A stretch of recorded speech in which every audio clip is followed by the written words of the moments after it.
gentlemen, let me introduce to you the Cinema Snob. Rock, rock, Cinema Snob. Rock, rock, Cinema Snob. Rock, rock, rock, Cinema Snob. Five your means you got it. Thank you very much. Rock, rock, Cinema Snob. Rock, rock, Cinema Snob. Night of the Seagulls is the fourth and final film in writer-director Armando de Osorio's Blind Dead quadrilogy, which also includes the films Tombs of the Blind Dead, Return of the Blind Dead, and The Ghost Galleon. But fans of the Cinema Snob may remember that back in 2008, I reviewed The Ghost Galleon under its alternate title of Horror of the Zombies. Don't leave me now, Sergio. I'm frightened. I happened to watch the movie that day on one of those 100-pack sets from Mill Creek.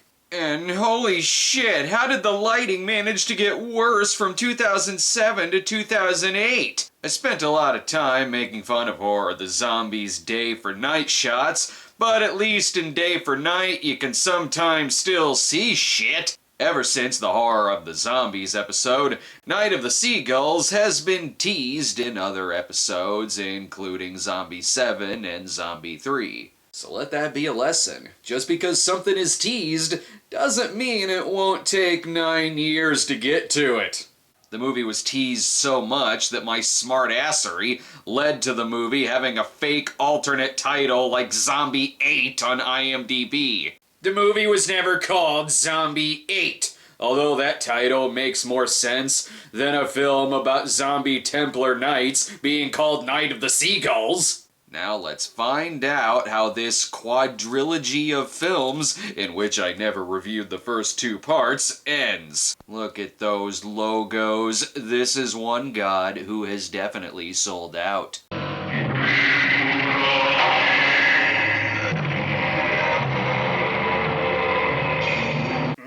The hell's with that demon music? I think you're using fear tactics to get me into your religion.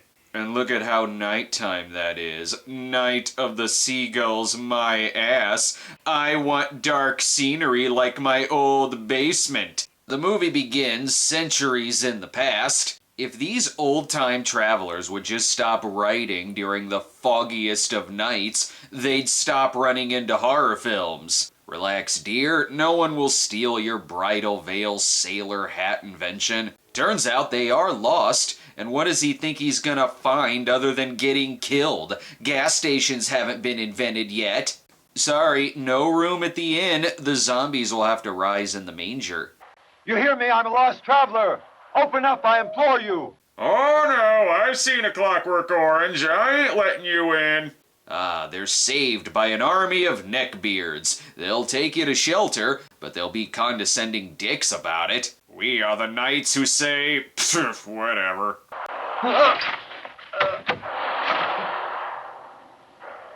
Hey, they didn't save him at all. Boy, was I wrong. I see this going well. Excellent camera angle. I now know that she has boobs. As they worship the god of Manila, I'm distracted by the odd soundtrack.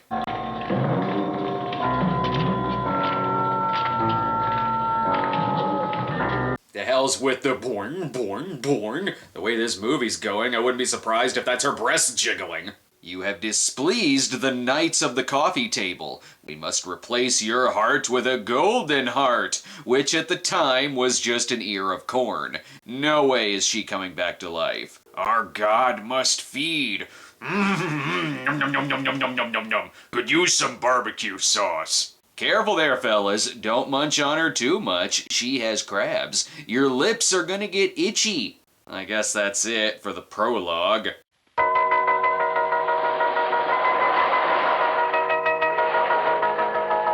Did this movie just actually me? You don't actually me, movie. I actually you. And then actually chimes in with something irrelevant. Actually, Toei produced more Super Sentai footage strictly for Power Rangers, which has been nicknamed by fans as Jiu-2.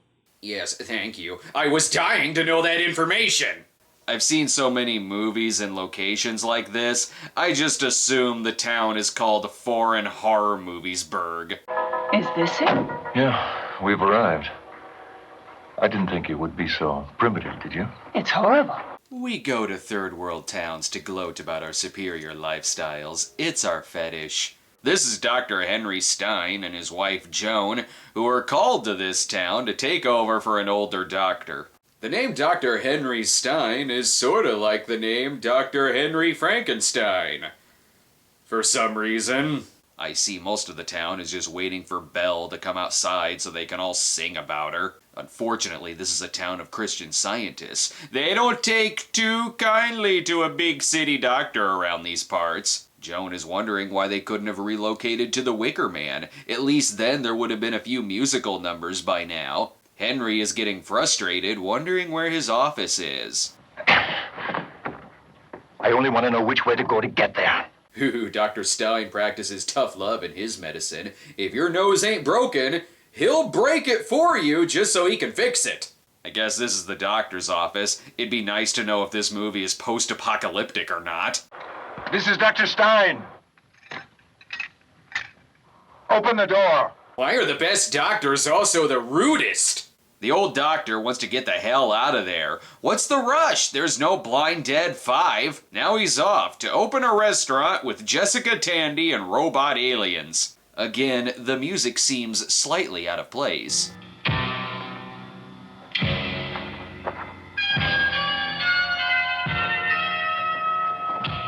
Oh no, is there a gas leak?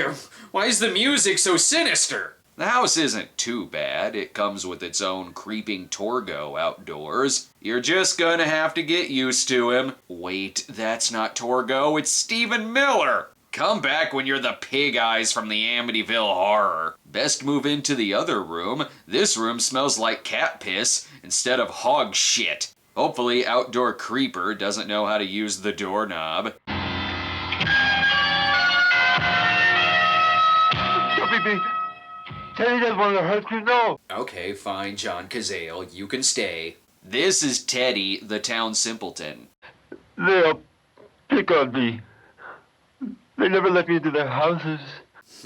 This performance is definitely going full Igor. Don't know how I feel about that. And here's the shitter. Sorry, you have to walk 5 miles to get there. The old doctor leaves the new doctor with some free advice. I'm warning you, you must get away, and soon. But if you do stay, don't pry into anything. Don't ask questions. And at night, don't go out for whatever reason. Oh, and beware the Moors. And beware easy Werewolf in London references. Now that's the look of someone who is trying to figure out the best way to say divorce. Once he wakes up, I'm sure Dr. Stein can calm her nerves a bit. He was so scared. And I was too. I know. I'm here now. Their inane banter has woken Armin Scheimerman out of a sound sleep. And here's the Templar Knights arising from their grave. At least I didn't have to sit through an hour's worth of Mark Shannon's warty balls to get to the zombie action. Some places just look like a supernatural force is gonna kill you. Henry and Joan go outside, only to witness one of those turning someone back into a virgin rituals. This is gonna be awkward. Well, let's go back. You see, there's nothing mysterious, don't you? Just some old customs. Yep, nothing mysterious here. Just imagery that looks like it'll lead to a beheading. Let's go back to town. Hooded skeletons riding around on horses look normal by comparison. This is a very sacred ritual. It's called Who Drew the Shortest Straw. Now they gotta get back to being the town from Dead and Buried. Once the knights rise every 7 years, I guess the town likes to offer them human sacrifice, because that's easier than just moving. These skeletons are gonna end their night with some very full bellies.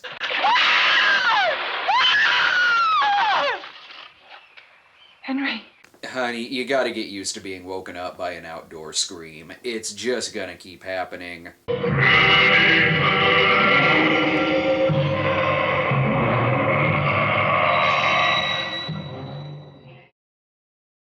Almost forgot about Peter Bark's twin brother. Someone get him some Z-Quil. He needs to sleep for about a week. But the worst part of this town is the customer service. The usual? Yes. Pardon me. Take my order. I'm in a hurry and I was ahead of this lady. I once saw the same thing happen to a guy at a health food store when he walked in wearing a shirt advertising the apocalypse. You haven't even asked what I want. I see it right there. Please get out. We don't want you here. Ah, come on, give Maritol another shot, just because it wiped out half your town. At least Joan has made a new friend. Lucy is the only one not dressed like an Amish funeral. Henry is upset that no one has come to see him. Also, be careful. I think one of the Templar Knights is in the room with you, and he's naked. They're getting weirded out by the bells, and I sure hope nothing ruins this tense moment.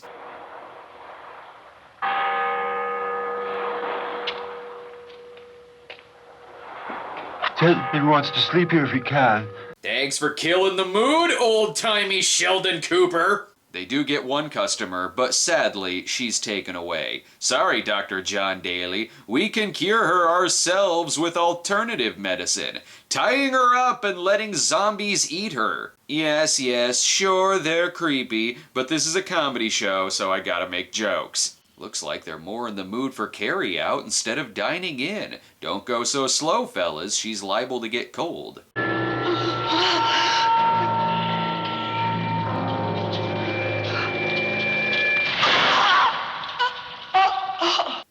Night of the Seagulls. Also, she has crabs too. You knights have scratched your own skin down to the bone. These crabs are gonna get scared away once they realize her blood is mostly made up of butter sauce. Here, wearing this hideous dad sweater will scare them away. Dr. Stein has nothing else to do, so might as well ask what happened to his now dead and almost patient. Can you tell me where she lives? I'm not telling you shit, panda bear wrapped in film stock. This fish out of water doctor is having it rough. Now I know what happened to Fleischman when he left Sicily, Alaska. Might as well ask town drunk Teddy while he's at it. They took her away. You'll never find Tilda. That Tony Hale is great in everything. Maybe someone at the old Flintstones place will help him. Please go away. No one can do anything for her now. I'll decide whether your daughter needs any medical treatment or not. No need for that, Doctor. She saw the movie God's Club and quit her meds cold turkey. She just killed herself. Unfortunately, today is the annual beating of the Teddies. Oh no, you're not escaping into the set from Seven Magnificent Gladiators. Please stop it, you don't be Teddy. Don't be Teddy. No! Crap, and they killed his dummy too. Look at the bright side. Since they adopted Lucy as their own servant, the service has been great, despite the outdoor demons.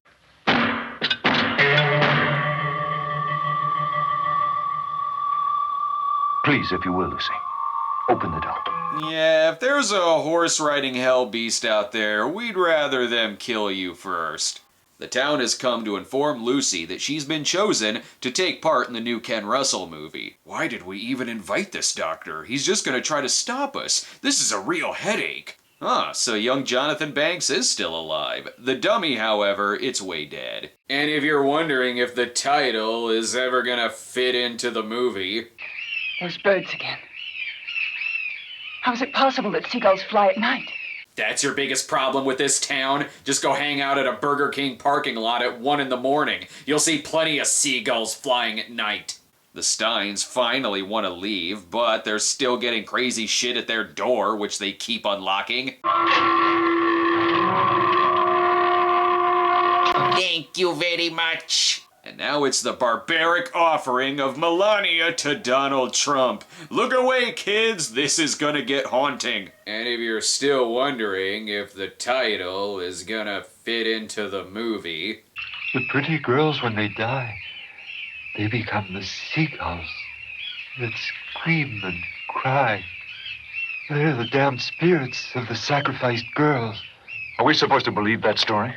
I guess so. It's the title. That must make it true and not something he pulled from his ass. Dr. Stein is gonna put a stop to this, even if he has to break into the castle of Fu Manchu to do so. He's got plenty of time to save Lucy. The knights are still riding in super slow motion. All you need to do is just give them some soothing aloe vera. They'll be fine. Embarrassment strikes when Bill is the only one who forgot to bring his black cape.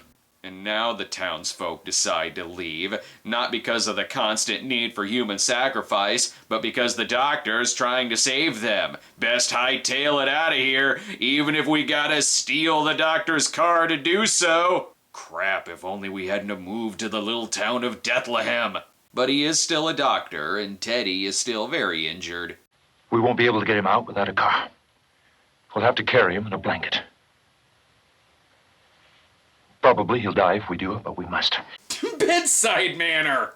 And alas, in the third act, it turns into people inside of house nailing windows and doors shut. Boy, is this movie grasping at straw dogs. We're safe, baby. Nothing is penetrating this turtleneck. They've answered the door so many times during the film, I'm surprised they still don't let the zombies in. Unfortunately, not even the best furniture from the local Goodwill is enough to stop the skeleton clan. It almost feels wrong to destroy these impressive-looking creatures. Oh, and by the way, you got a little something there on your back. Never mind. He'll figure it out for himself. My face! My beautiful face!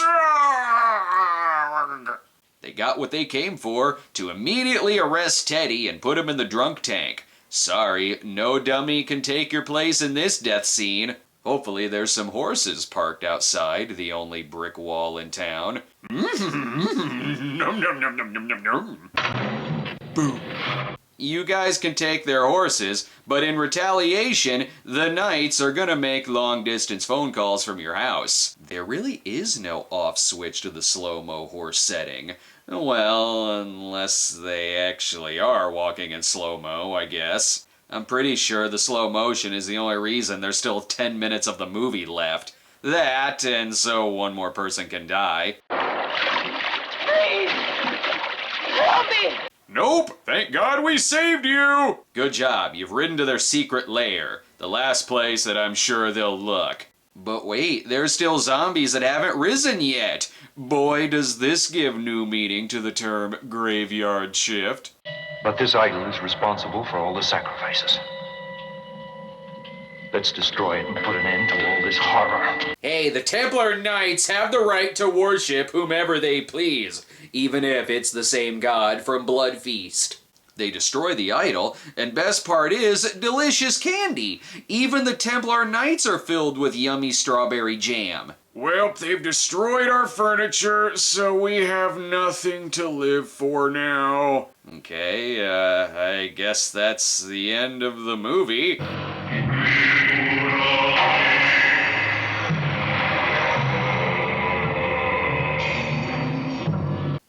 Night of the Seagulls. As I said, this marked the final chapter in the Templar Knights saga, as writer-director De Osorio felt there were no more Blind Dead stories to tell. And while the title Night of the Seagulls may be stretching it to say the least, the movie does have other real alternate titles that make more sense, whether it's Night of the Blood Cult, Terror Beach, or the motto that every character here should have lived by, don't go out at night. It feels weird to finally get around to this film after so many years of referencing it. I sure hope you got what you came for, and if you're disappointed by this review, wait until the day I get to Windy City. That movie has zero impressive zombie effects. Nothing happens in that shit. We must have patience.